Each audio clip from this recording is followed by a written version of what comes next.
Good afternoon or evening, depending on where you are. I'm Justin Armenta here with the Needle Bar Live, representing the Embroidery Nerd. Today, I am going to be joined with a guest, Mr. Joe Kramer. I had the opportunity to teach with him again at this past Impressions Expo in Long Beach back in January. Him and Erich, Campbell, and a newcomer to our group as far as the teaching class, Bonnie Nielsen, which is a lot of fun. So yeah, I'm gonna be talking to Joe today and introduce you here to him now. Hi, Joe. No sound on you, Joe.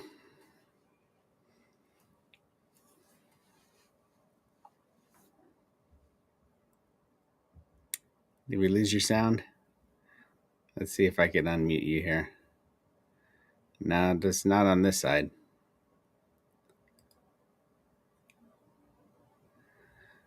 That's kind of funny because we were talking just a few minutes before the live and everything was good. Um, so yeah, I'll talk a little bit. Just let me know when you change things around, Joe. I'll let you know when I hear you. Um, we Our class this year, if anybody's attended Impressions before the last couple of years, we've had a class. It's Erich Campbell, Joe, and I, and like I said, Bonnie Nielsen. If you don't know who she is, she's been in the industry for a while now. She's a digitizer and actually wrote a book called Punch on digitizing. It's a really good book on the theory of digitizing. But this year's class, we actually our theme was mascots, everything mascot. So we took a journey through the world of mascots, and Joe, being the expert on applique, um, took us through. I think we got your sound, Joe. I think we got, yeah. Yeah. So yeah, Joe shared with us a lot of techniques, kind of showcasing a mascot, a certain mascot that he took through different processes that he did. I think we got some samples here. Real quick, I'm going to pull up since Bonnie's not here and she can't share. Bonnie actually talked about the world of very small embroidery. As you can see here, this text, as clear as it may be, was only at 3 millimeters tall, and she a lot of good information as far as the use of the thinner threads, smaller needles, and just the digitizing technique to get these small elements was pretty cool to see, because us digitizers are always facing the small Yep. text that everybody wants. Um, Yes, but absolutely. yeah, so I mean, you can see how clear this text is. This is only at 2 millimeters tall, um, and believe me, these pictures are not doing it justice in person. It was amazing to see how small this. Yeah. I noticed too that, like, just a general behavior from those who handle that specific fabric, you almost feel like as you're handling it, you almost feel like you have to like barely touch it and Right. just be very intimate with it but you don't, I mean, it's very robust. It's very strong. And it's remarkable to actually watch it so tiny, because when you use a 7511 and 40 weight thread or Tex 27 thread, you really, I don't know, I guess you kind of take for granted, right, that Mhm. um, everything's going to come out as predictable as you want. But when you take that logic and just shrink it down, I mean, why not, right? Shouldn't a smaller thread and a smaller needle essentially, achieve what you want? Uh, Right. and the true answer to that is, as it always is, anytime we, teach a class or whatever, is it depends, right? It depends on a lot of things. Yeah, we say that a lot in our teaching. It all depends. There's not always that one answer to the question that Yeah. someone may have. But yeah, just seeing this seal here that was done in the smaller weight threads, the amount of detail in such a small area is just ridiculous. This is a seal that was only, I believe, 3 inches, and just we see these seals a lot in state seals and badges and government type designs to to get this stuff like this tiny little guy that you can see that he's holding a pick. I mean, the shovel next to him, it's just amazing. The sails in the boats. Um, I was pretty excited seeing this, and it's Right. it's exciting to see stuff like this that can be done. Um, but it's also disheartening because knowing it needs to have certain tools that not everybody is going to readily have with them. Uh, Especially when you get into commercial embroiderers, that's the majority of my customers. They're they're geared for production, so they may not have four different size needles. They may not have five different weight threads. To kind of change gears to get this type of detail. So Right, right. And we do have a question here with Christine asking if it was 628. It's actually 75 weight or like text 10. So it's almost half the size yeah. of a bobbin, thickness, which I think is like text 16. Like Hmm. it's very, very small. If from what I understand, I believe she was using when Bonnie sewed this out, it was between a 55.7 and a 68 needle. Somewhere it's one of those two. Right. Um, and a question that we get a lot with that is when it comes to the needle size or the needle point. Um, I'm not going to tell you which ones to buy, but I will tell you that when you go with needles that small, it really doesn't matter what point it is because the you know as much as we'd like to take something like this and sew it into, let's say, a Carhartt or something really heavy woven, I don't know that the needle eye is going to put up with that type of, actual, penetration tension. It's just I've broken a lot of needles trying to go through buckram trying this stuff out, and it just won't, it won't do it. Doesn't mean it won't do it flat, but I couldn't do it, on a hat On a without. hat. Yeah, I get through a few letters, and then of course by the fourth letter, I realized that I was lucky on the first three letters. Right. But then you switch over to like a dad hat, just two pieces of twill, and it's fine. Hmm. It'll sew no problem. So that's just physics, not really allowing you to hit that exact point that you want to. But I can say that on flats, that 75 weight, um, I wouldn't say it breaks any more or less than anything else that I've used, as long as the digitizing isn't too dense, Right. for what you're trying to do. But and also too the class that Bonnie taught, she's very specific about making sure you're not overlapping too many things to provoke something that would potentially cause the thread to snap. Um, Yeah, there's a lot of interesting information, like just simple techniques in the lettering, how the corners of letters meet, yep, and the voided inside of closed letters like A's and O's and stuff like that. A lot of techniques that I already kind of used just in digitizing small lettering, but it was really interesting to see, you know, it's not just a matter of a right turn, another right turn, and you're allowing the software to turn those corners, where right. she was actually dictating how those corners were going to be sewn, and using angles of the thread and whatnot in such a small space, just kind of helping that thread do its job. Right. Right. And she spent, I mean, God bless her, she spent so much time trying to make sure, because I remember that she had the inside of the seal kind of already developed, if I remember correctly. And then, of course, she went through and did the actual gold part that goes on the right. Uh-huh. Because I'd seen that seal before when I had visited her in Germany. But the gold, the rope and everything, simulated rope going around it, all that just wasn't there before. So she did a really good job. And especially, too, with the gradient for the sunset. Oh yeah. That is just, icing on the top, it's Yeah. just Yeah, it was amazing to see this in person. right. Actually, after I saw it, I was kind of hinting towards her. I'd really like to see that file and see how it's done. Sure. Yeah, yeah, that was really cool. But yeah, I mean, I just felt like when the opportunity came up and I got wind that she may be coming out for the show, I'm just like, oh, we got to put her in. We got Hmm. to put her in because, I mean, it's this is something. I mean, there's a lot of other things she could be teaching on, but this was the thing that I feel like most embroidery shops can use, and most don't use this set of Right. tools. Right.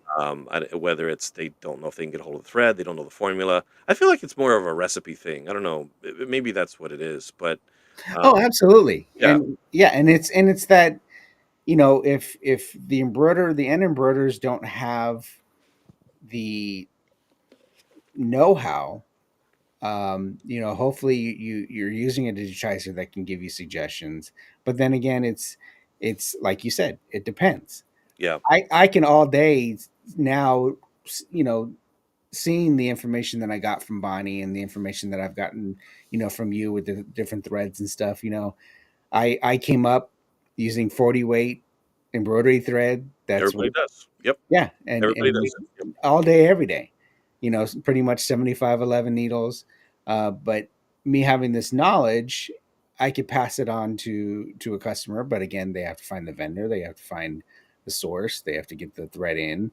yeah, How many colors are they going to carry in this thread? yep, Um, but yeah, if you're open to trying new things and trying all the things that are available to achieve, the different scale of embroidery that's out there, um, pretty much the sky's the limit. I mean, there's a point where you have to say no, it's not going to work. yeah. But yeah, just in the kind of takes me into my portion of it. Joe was using this Denko Bison um, Yeah. character, as kind of the mascot, and he was nice enough to give me some Tex 40 sewing thread, which is a thicker thread that typically I'm using. Um, and I went explored and started doing 3D puff designs utilizing that thread. I know you can't see too well on that camera, but there's so much texture that I was able to achieve using these lighter fills and even straight 3D on a real simple, what you usually see, simple design, just looks so much different with the matte Yep. quality of it and the thicker thread. It's just so clean looking and so different looking Yeah.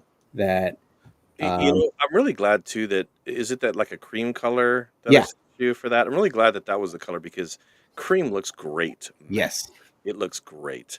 And I've also think it's probably relevant too to kind of just share the ups and downs of, because I take for granted that, I only had maybe 6 or 7 years of using 40 weight, and then I was completely baptized by fire, meaning, burn the ships. When I started working for ANF, we were never going back to trilobal polyester. It wasn't an option. It wasn't was not even on the list of like bill of materials. It was like you can't use it, and everything from that point forward was some sort of matte, thread. So when we did that, I didn't have the 20 years with 40 weight and all the different things you could do with it. I only had like seven. And then I went hmm completely in this other direction for the majority of my career. right. So to go back to 40 weight, it's not that I'm uncomfortable with it, but coming from someone like yourself who's used 40 weight for so long, I think it'd be interesting for the folks to hear like, what made you nervous, but then it was okay, or what. Oh, Yeah, absolutely. Just knowing, and if anybody knows me, the 3D puff is the stuff that I love experimenting with, and I started getting comfortable, just pushing my limits with 3D puff. yeah, I knew the baseline at 40 weight thread, right, and then you throw me this text 40 thread. yeah, Um, I'm asking you, all right, full coverage. Where's my baseline here?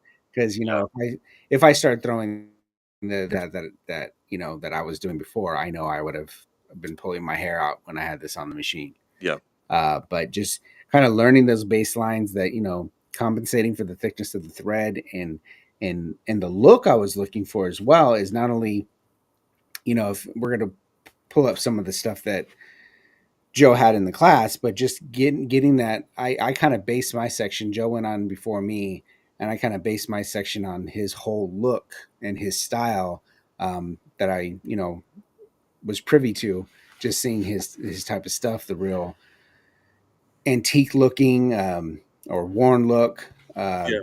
So I wanted to utilize those characteristics of that thread, and really get into giving it that old antique look, but giving that modernization of 3D puff.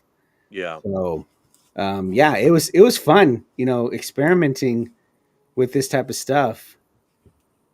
Um, Did you have any issues with, like, did you go to like an 80/20 instead of a 75/11, or were you comfortable with the 75/11? I had 7511s on, and as Okay. far as running, it was fine. It was the threading of the needle that, with my eyes, took a Okay. little Yeah.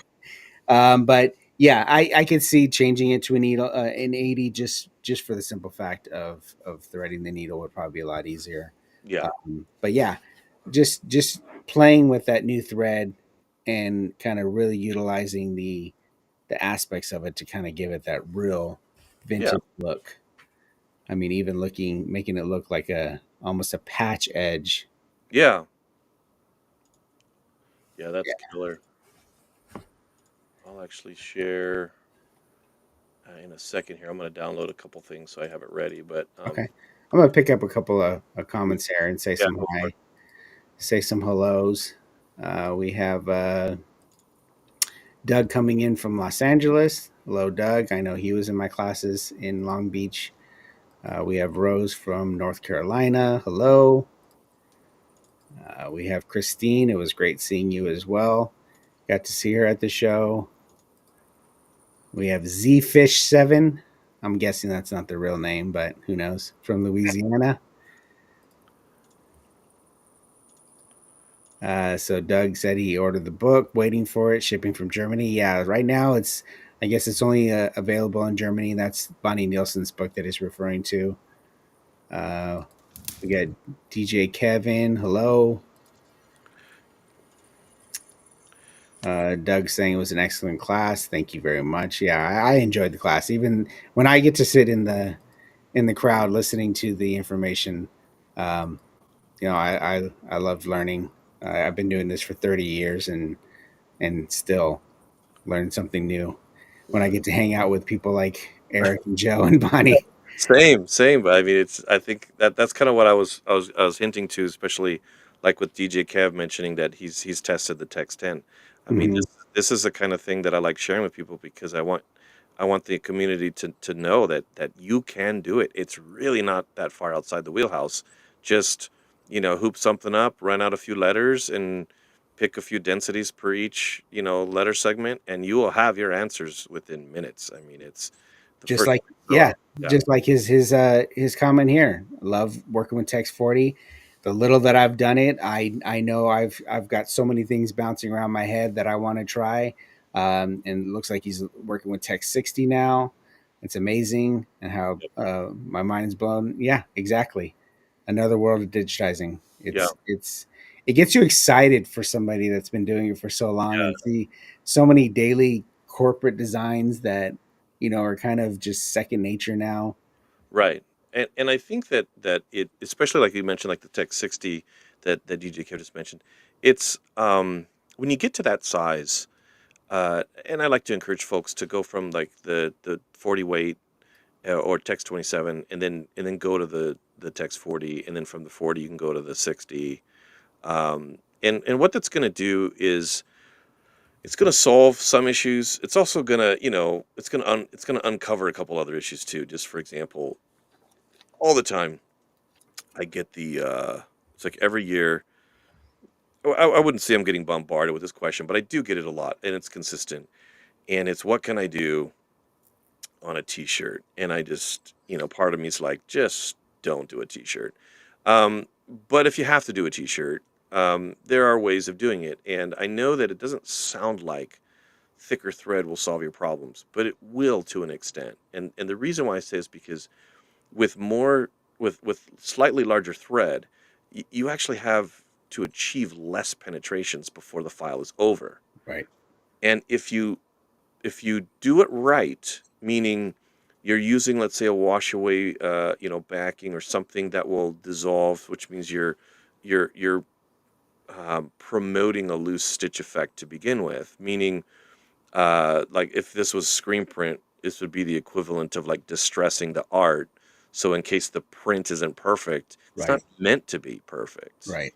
And that's really the formula behind making something look old and unique is to specifically intend on not making it look perfect. Now, can you punch a file like perfect lettering and sew it into a t-shirt and it will look perfect? Yeah, it'll be pretty close, but it'll never be as perfect as if it's going into like a woven, like a real tight, robust, heavy Right. woven fabric like twill or something. And again, turn it like a 45, it's going to look even better, you know, because of the fabric bias gets rid of a lot of the stair stepping that you'll see, with certain threads and certain densities. So there is a magical formula, and I can just tell you that um, I don't know what that is because the art, again, it depends on Right. what all you're trying to do. But to run a Tex 40 or a Tex 60 on a machine and just do simple satin letters, big satin letters across the chest, it's still a great idea. You just don't want your throw lengths to go too long because then it starts to pinch a t-shirt. Right. I think there was somebody in a forum recently in the forum who was posting about they had a void inside of an E or something. I noticed the satin stitch going around, and it was just pulling the fabric right Tearing, out. yeah. Hmm. And I saw that, and I just couldn't help but chime in and say that, you know, um, when I looked up the garment, because the person who posted it was very detailed about, this AS color garment, and then of course the light bulb came on, and I was like, oh yeah, uh, whenever you sew into, it doesn't matter if it's fleece or jersey or whatever, whenever you sew into a pigment dyed garment, you have to understand that that pigment dyed garment has been through a lot in order to be dyed with pigment. There's this, I don't know, eradication or some sort of I'm not a dye guy, but I know that there's this process they do to beat up the fabric, and it allows the actual fibers to stand up, to be broken on purpose.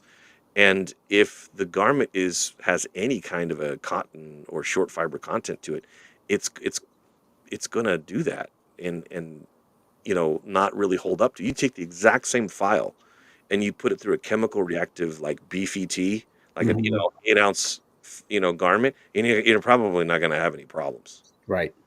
because that the dye, just that process just destroys it. Right.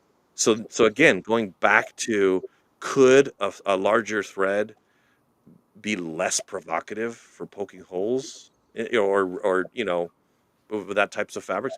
Probably, honestly, probably it would Well, help. Yeah, you made a very good point earlier when you're talking about as far as printing. yeah, Same with a print. I can print a shirt with a design 13 inches wide on your back, but you and I living in Arizona, a black shirt that is 100% filled in that has a white base, right, you wear a 13-inch logo on your back and you're going to be sweating like crazy during the correct, summer. correct, But there's techniques in printing where you're using halftones or you're using a distress or something where you're not necessarily wanting these solid, bold colors. right, Same with embroidery on the t-shirts.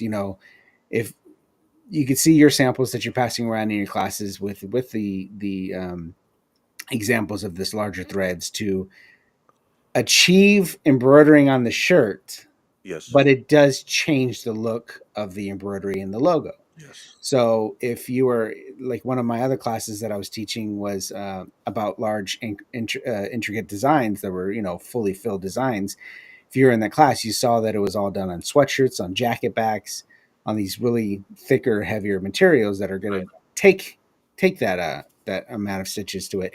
There was even one example where I had sampled a design on a sweatshirt, and before I edited the design, you can kind of see that thing kind of curling, even on the oh heavy. yeah, But yeah, I mean, it's one of those things where, yeah, I want it on a t-shirt. Well, you need to understand the limitations, Yep. And if you do want to go that way, you start getting into the techniques that you showed with the wash away backings Right.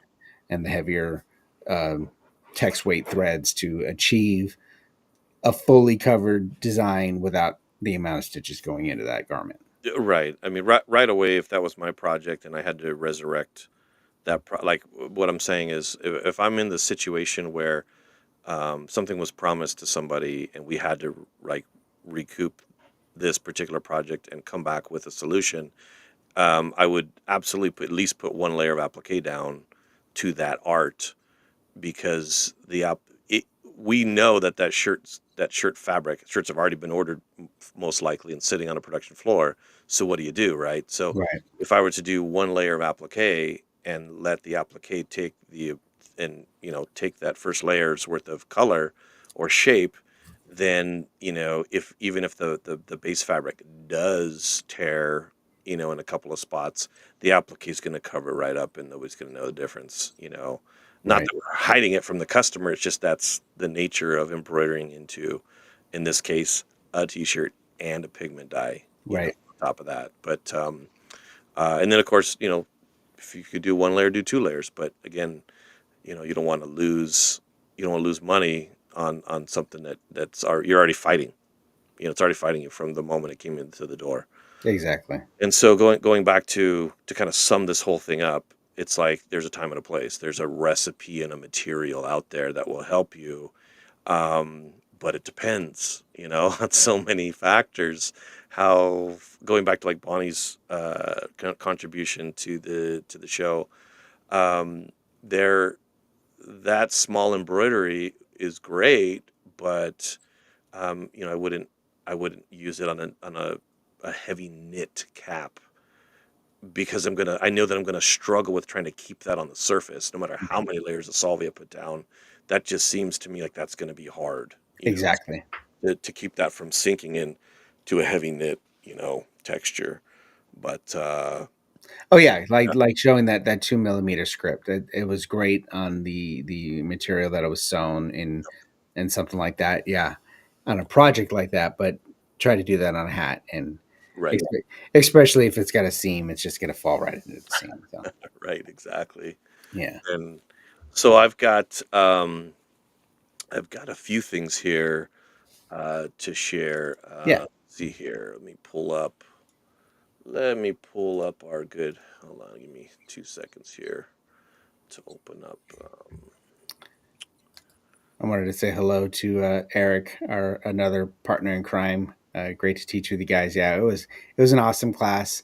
Always great to be around people like Eric and Joe and Bonnie, just soaking in stuff, and a lot of it I'm sure we've all know and heard and uh, and understand, but there's some of it where we, even if it's not specifically a technique that I've not used before. Like a lot of stuff that Bonnie was showing, I had never digitized in that caliber of small thread and small elements. But just you know, Eric closing out the show with the vast knowledge that he has.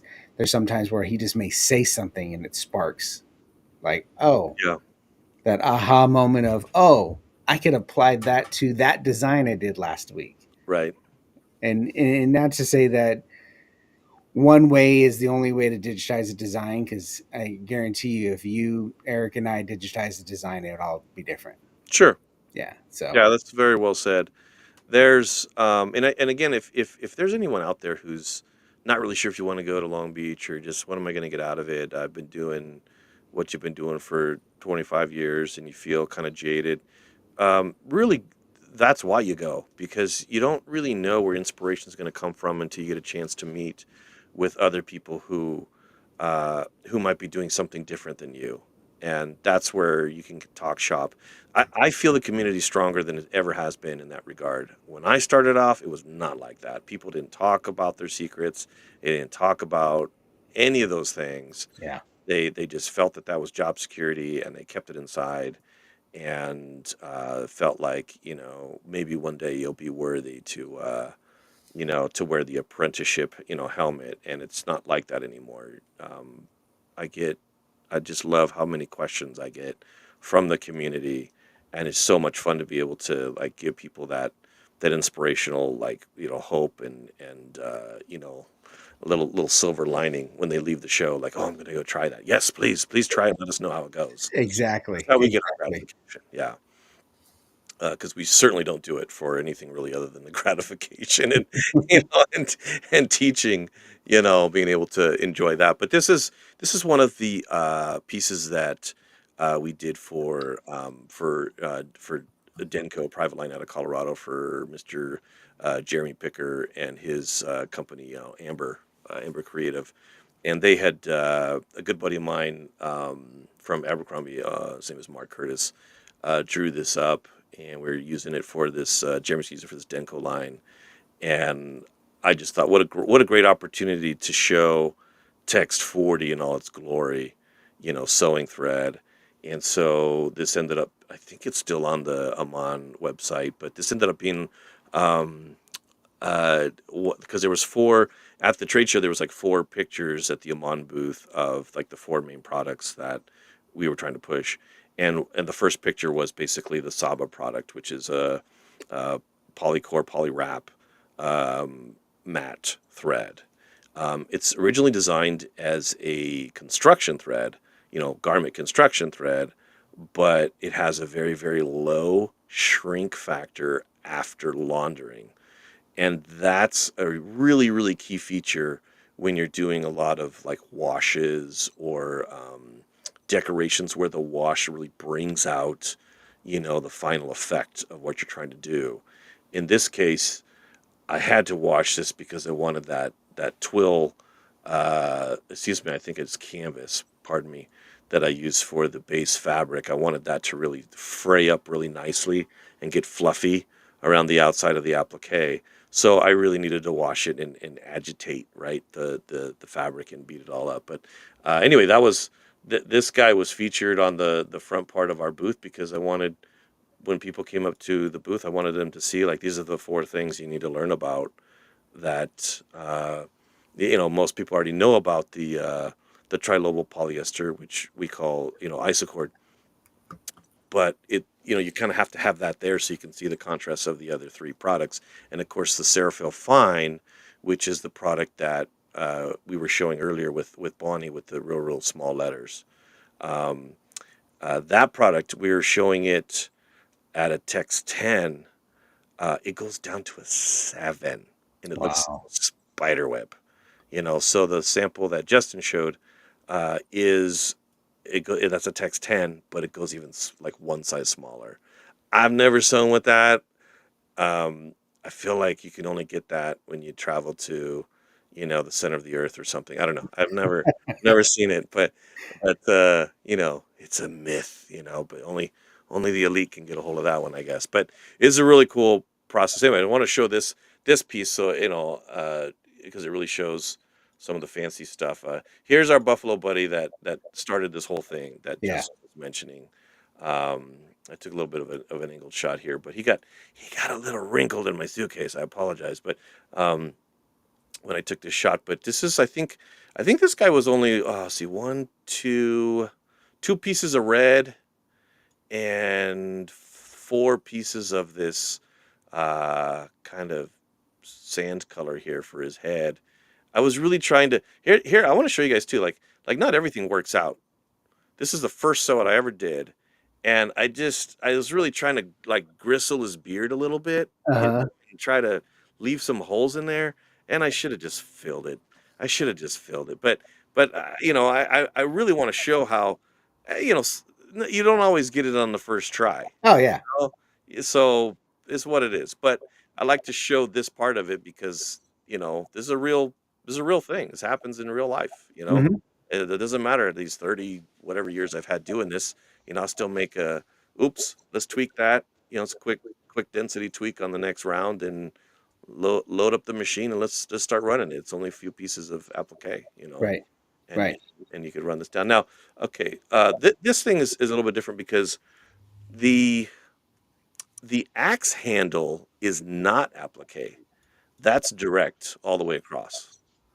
Um, which would make total sense because trying to cut a piece of applique that small, Yeah, and then run like a stitch down the center to like hold it in place and then yeah, try to cap the edges. I mean, there's just only so much frustration you wanna allow yourself to breathe exactly, through when you do that. So, you gotta man's gotta know his limits, you know? right, So that's just why I did that. And then of course his tail, I just didn't feel like I had enough, opportunity to lay down a piece of applique, with the tolerances like they were. So I just did this direct embroidery as well. And then of course, um, you want to do all your direct embroideries. Like you can do your tracing stitches, and but then go into your direct embroideries and then put your fabric on, and then start tacking it all down. That way everything layers properly. Uh, right, and I think the only thing that I fudged on a little bit was that beard because that the axe has to be behind his head, but then also behind the hand, right, right? Like right. so, you got to really think about that dimensional part of it as you're sewing it all out and putting it into your get your steps right in your digitizing software so you understand what's going on. If you ever have problems with this, I hide things in my like Wilcom all the time. I just hide everything but the axe and then just okay the axe I want over here and then okay I want the head and the hand over here and then that'll help you kind of compartmentalize what your sequence is supposed to be because that fourth dimensional like talent is not with everyone. The force is not always strong with when you're trying to do this complicated applique with things that get sewn first and then second, and then pretty soon you realize, oh man, I had the axe handle went right through the fist. Dang it, you know. Hmm. So There's only so much that the roadmap in our head that we get right, exactly right every single time. But here's a comment here that if you had some of this, it might have worked perfectly yeah. for this project. Hey, I've never used yak fur. The finest yak fur. That is great, man. And of course, it was the theme was mascots, so I think I just have a piece of felt on this one with just going through it with 40 um, uh, for this whole thing. But I was actually on that one there when I was kind of before the class started. Uh, Joe and Eric and I had a text a text line going, and we were sharing pictures and stuff. But just looking at that one and my lack of experience with the new thread I was going with, that was coming what I was mimicking to get that look with. Oops. there you go. The kind of that furry look and that Yep, kind of antique stress look. yep.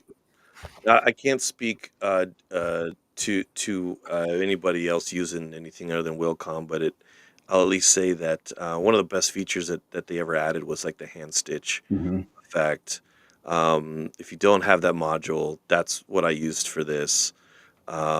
If you would like more information, please reach out in the forum. I'm part of the forum, and let us know. I'm happy to share with you a file or an example to get you into the right recipe realm. There is a satin recipe that works well. For example, on like Text 40, I start my satin densities at like 0.5 Hmm. and then just kind of go from there. But please understand, zero point 0.5 might look sparse, when you first sew it out. But remember that the majority, 90, probably 95% of everything I'm doing gets washed because I want either fabric or, the backing to dissolve or something like that. And so even though the thread's not shrinking necessarily, but, a very marginal amount, like 1, 2%, the shirt itself does shrink, and that sparseness that you get that perception of when you first sew it, it will fill in nicely. So you could imagine what happens is if you salt to flavor on your machine, you get your density on the machine tight, and then you wash it. now you're going to see the puckering. Right. So remember, if you're doing this and you're just used to this cutaway land because that's, or tearaway land for hats, or whatever, because that's where you're from. I get it. I understand. That's one of the learning curves you're going to have to really understand is a little bit sparse. And then as soon as it shrinks down naturally because of the wash and you're going to be okay. The other thing too is please don't dry them at what your dryer perceives to be the hottest temperature on the planet. Okay. When you go to launder goods in this post laundering world of, Tex 40s with, washable and solubles and things like that, you want to make sure that you're just doing like medium heat, like just you don't want to provoke anything to get any worse than it already is. Because if you have like a couple small holes or something in that garment because you used a pigment dye, uh, that dryer is going to just shrink things up so badly, and it's going to make it 10 times worse than if it was just hung dry, or something like that. So just keep that in mind, that this is a whole nother world, but it's a very exciting world too. Um, let's see what else. What else do I have for us here? I did this guy because I wanted folks to see just some different color combinations, or fabric combinations. This is something that I feel is not exercised as much as it used to be, but I actually used this is one layer down here of um, rayon felt for the base layer. And it's like a rayon slash viscose, and I couldn't really get from the company I bought it from the exact makeup. I think that's because they don't know. But what I will say about this using this material in I have a canvas, just a cream colored canvas on top, and of course Tex 40, Saba thread from Amon that's sewing it all down. But what I really liked when I was um, using this fabric is that after like one wash, it looks like it's 20 years old. Hmm. See how irregular everything is, and I didn't necessarily cut it when I lasered it. I didn't necessarily cut like little jaggedy edges or anything. That's just how it washed. That's how it curled up and washed. Wow. So I didn't do anything funky. Yeah, I chopped, like over here by the one, I chopped the heck out of this section out just to see, you know, how well it could hold this graphic, the shape of this shield could hold up on its own. And that was the result. So fabric and the right threads and a little bit of density here and there. I used the hand stitch effect all through the tack downs. You could just see how much. Let's see, maybe like the way this four is here. I'll show you. You really get to see that chunk, and you could see how like it follows that line, but then it does, and it starts moving around and goes to the next segment and starts, Hmm. just get. I mean, this is a drunk driver right here. It's just all over the place. So But yeah, if no one's really had the experience with the hand stitch in Wilcom, yeah, Joe's gonna plot just the straight lines, and yes, he's gonna rely on that setting. yes. You can tell it how many passes that you want Hmm. in satins and running stitches, but it's gonna have the variance. You can have a stronger variance to it where it's gonna get really wild, or it's gonna be real Yes, subtle. But yeah, it's and I it's really really cool tool. and I think, and forgive me, I if I remember correctly, it lets you even give it that range of length. I think like, don't go minimum is this, but don't go over that. Right. And just so you guys know, I'll throw this sucker out at like 6 millimeter. I'm not afraid. Like throw it out far because the farther you throw that thing out, obviously before your machine starts to do that jump stitch thing, but the farther you throw that thing out, the more credit you get for actually using the thread. Hmm. Tighter you make it, the more the thread kind of pushes into the fabric instead of sitting up on top where you want to get credit for using that particular thread. So anyway, just little tips and tricks. If they were to make it even better, it would be awesome that I could say, okay, don't do less than 3 passes and don't do more than 9 and just randomize, down that straight line on top of all the wacky stuff. Yeah, the passes variation would be awesome. Yeah, Yeah. so if Brandon and Will comes listening, that's what I want to do.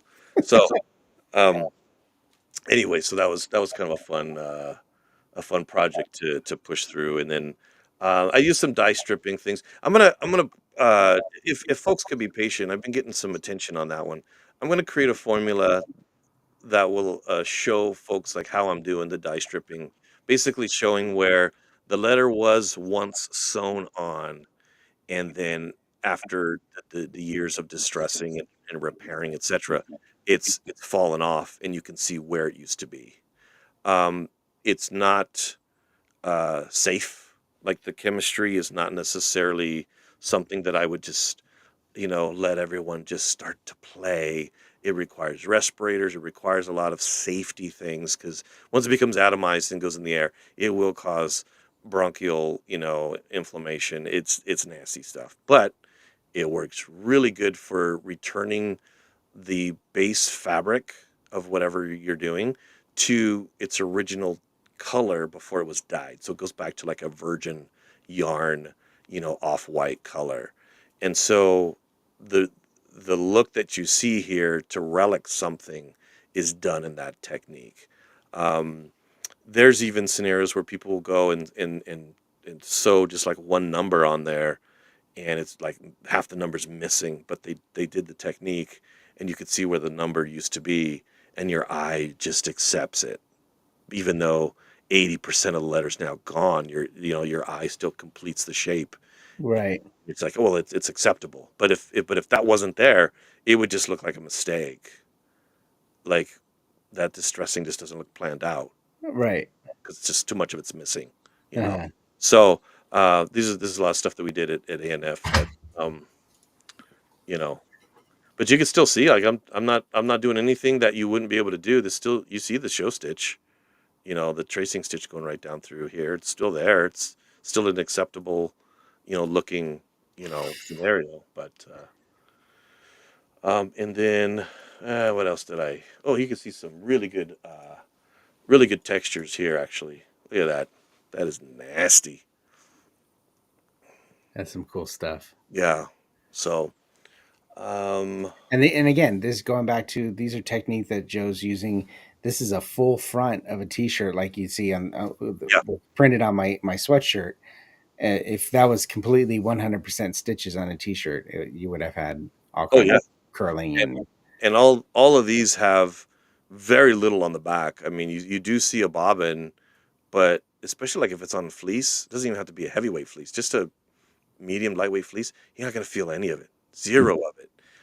If you got a t-shirt on, it's not gonna feel scratchy, because there's again, I mean, when I punch, I'm kind of lazy. I don't really get nuts with it. I try to keep it as simple as possible and just add the effect and just let it do its thing, without having a bunch of nodes in one area where they just makes too much density and things like that. But like in this case, again, this is another piece that I was working on for Denko, Jeremy Picker at Amber Creative, and this particular piece, I actually started using the washaway felt. And the last time I was on, I think with talking with you and Jeff, we talked a little bit about the washaway felt, and there's some guys, some folks out there using it. But when we first started using this, like, I don't know, it's like 25 years ago, whenever it was, um, we were using the same like chunky satin multiple pass technique, and we were sliding this stuff underneath it. Now, if you've never used it, it's like, I don't know, it's like 4 millimeters or so thick, and it's made out of the same polyvinyl alcohol material that you would use for Solvay's made out of PVA, the washaway backing's made of PVA.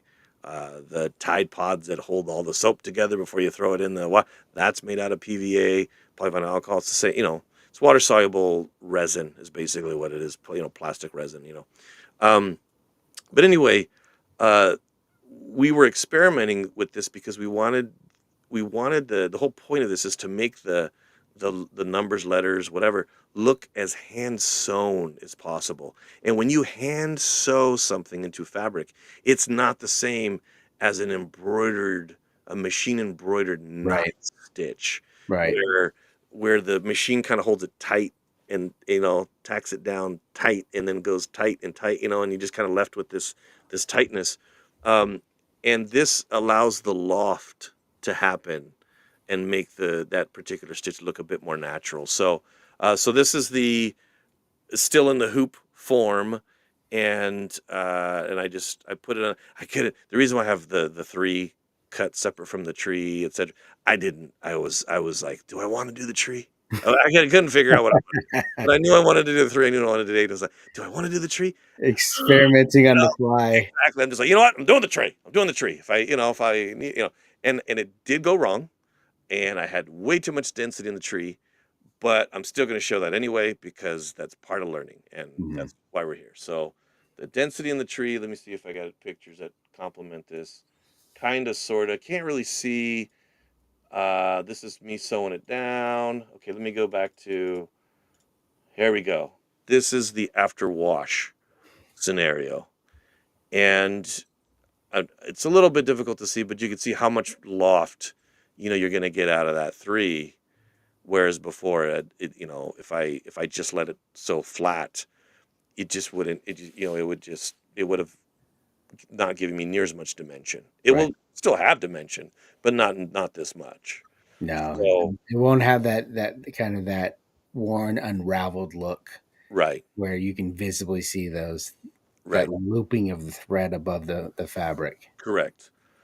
And then I'll go to this shot here because this angled shot really shows how much texture credit we're getting on this multiple pass tree. I mean, it's really just satins kind of like slightly overlapping each other, just a little bit, but not much, you know. And it just, God, the texture is just unbeatable, you know. That's crazy. So, uh, anyway, I hope that kind of gives some folks some hope, some inspiring edge to something that they're doing. The So then after all that, I did the relicking with the dye stripping agent, um, so that you would see where the shield, fabric used to cover up this rich dark navy, you know, Right. and the same with the banner at the bottom. And again, it's hard to get away with knocking out that much of the banner and just let it be without having a little bit of this dye strip relic part of it, helping your eye complete the puzzle, you know.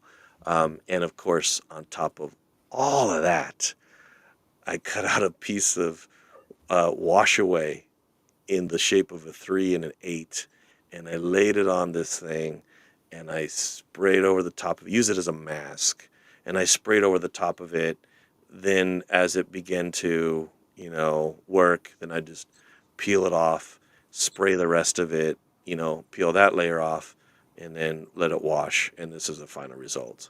In production, it's very similar, but you would actually sew all the stuff down, like sew the wash away down. Since I was just doing a one off, for now, I put the mask fabric on top just to kind of see what I wanted to do. But yeah, there's so many techniques in just this one. Yeah, this is definitely Joe is overachieving on this one. He's Yeah, uh, except the tree. The tree was too dense. so And yeah. I mean, it's stuff like this. Like I said, if we're kind of winding down to the hour here, but um, stuff like this is definitely some different techniques that you can get a big bold statement, especially on those garments that you normally wouldn't do this yeah, big of a design. Those t-shirt designs. Not to say that this wouldn't look great and work on a heavy duty sweatshirt because right. there's plenty of sweatshirts out there that have that same Yeah. look. Um, but yeah, if you want to see more of Joe's stuff, I know he's in the circles as far as in the group and stuff, and you could reach out to him. But what's your website, Joe? Let's see here. If they go to, gosh, right now it's tough. if they go to like the AmonUSA.com, then they can start looking up some of like the Saba and what all that's for. If the best place to really get a hold of me, like within the forums, is just tag me. Just what is it? Can you just do the at sign and my name or whatever, and then it pops up, and then ask a question there, or you can hit me up at joe.kramer at amon.com, and I'll do my absolute best to answer your questions, and at least help you with the recipe, right? Get you down the road, so that you're more than just a little bit dangerous, at the project Exactly. you're trying to do here. Uh, So and I put Joe's email there on the yeah, do Kramar. That'll get to me. I know it's weird. air. Oh, I'm Yeah, sorry. that's okay. I misspelled your No, name. no, I my sometimes I misspell my own name, so. but uh, but yeah, Justin we had a blast with you and Jeff. Jeff actually kind of surprised me because we were all standing around baggage claim. With that like glazed look over your face, like, can I just get to my hotel already? And then Jeff rolled up, hey, and I just wasn't ready for Jeff, and but it was so good to see everybody there, and of course Eric. And if I had any regrets at all, just I didn't have enough time with Eric. I didn't have enough time with everybody. It was hit the ground running once we got. Yeah. Yeah, as teachers there, it's I know Eric has 2 or 3 classes he's teaching. Same with Joe. I had 3 classes. Yeah, We got to open the day, the show with all 3 of us with the all day thing. But other than that, it's like we hit the ground running. I saw Eric later on just on the show floor, but yeah, a lot of times, we don't get to have that time to kind of hang out and just chat. But yeah. it's Gosh, a lot of fun.